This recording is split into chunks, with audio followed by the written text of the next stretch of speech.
For 6 months now, millions of Americans have been working from home. Some companies, including Twitter, have told employees they can keep working remotely forever. But there's also an effort to prove offices can safely reopen, led largely by the people renting them out. As Brooke Silva Braga found at one high-end Manhattan building, that has led to lots of new procedures, but only a few clear answers.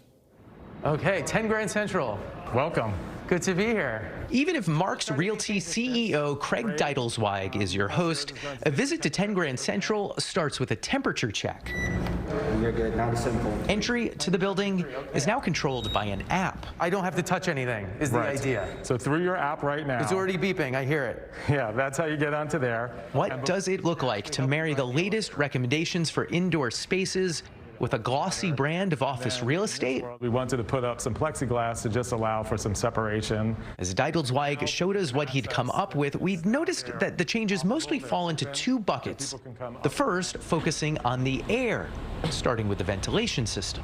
So behind there, we changed all the filters to be more robust filtering occurring here. And then behind the filter is a UV light. And that light, we believe, is killing the virus. We believe it's killing the virus. Since fresh air is even safer, patios have been rearranged as conference rooms. Now, to the extent you can be outside, that's what people are doing. The second category of change is the surfaces, and the idea here is you'll touch almost none of them. The bathroom door is open. Is it meant to stay open? Yes. We used to have faucets that you would touch. Now it's touchless. Okay. We're also looking into having our coffee makers, cappuccino makers, be touchless as well. Really? Yeah. We've not had much success on that. Because they don't exist? We found one, and it's about $20,000, which is just, that's a very expensive cappuccino. And a basic question hung in that purified air above all those empty desks. Is an office, even one like this, really safe? In Rochester, Minnesota, a team of scientists is working to figure that out, not only in the Petri dish, but also in a very unusual kind of laboratory. Looks a lot like an office. It looks exactly like an office, but this actually is a lab with over 700 different sensors. The Well Living Lab was built to measure the impact of changes to the indoor environment. Dr. Stacy Rizza of the Mayo Clinic gave us a Zoom-style tour.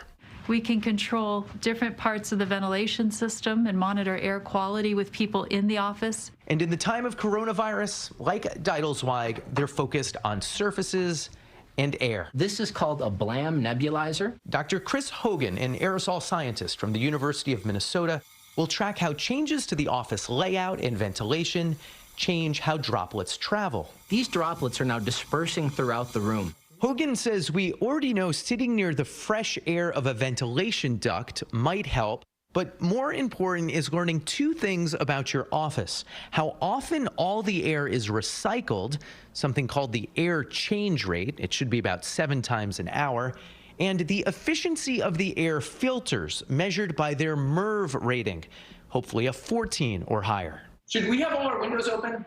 It doesn't hurt, but before doing that, I would want to consult with the HVAC engineers who designed the space. If that sounds like a contradiction, it could be because so many COVID questions still await clear answers. Everything lighting up is the virus in the cell. For instance, Dr. Rizza is testing how a virus like COVID-19 spreads on different types of surfaces and how well different types of disinfectant work. But those experiments, like all of them at the Well Living Lab, are still just being set up. We've got millions and millions of infections, and we've got experiments that just seem to be starting. That's frustrating to the public. It is frustrating to the public, but I will say, as an infectious disease doctor, that the knowledge we have about SARS-CoV-2 in 7 months probably took 5 to 10 years, if not longer, to get that knowledge from HIV. We all want answers now, but science just doesn't work that way. Real estate moves faster. In the interim, what we're doing is we actually have a wipe here. And with imperfect knowledge, Craig Deitelsweig is welcoming back tenants,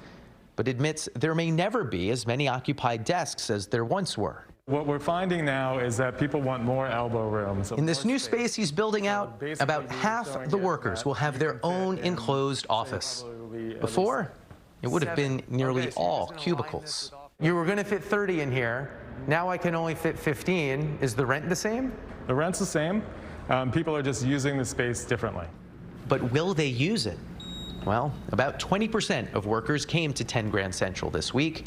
Deidel-Zweig says he expects more next week. For CBS This Morning Saturday, Brooke Silva-Braga, New York. So fascinating. I mean, and as Dr. Aga said earlier, the science will win in the end and will show us the way. It just is going to take time. It's going to take a little while. I also am looking at that. I don't mean to be Debbie Downer, but it's the question of how much does that cost if you have to redo so many of the buildings in that vein. And one of the big issues is whether the landlords are going to lower rents for all these people. I mean, because their places are empty and they can't pay. So I doubt it. I doubt that. Some compromise there.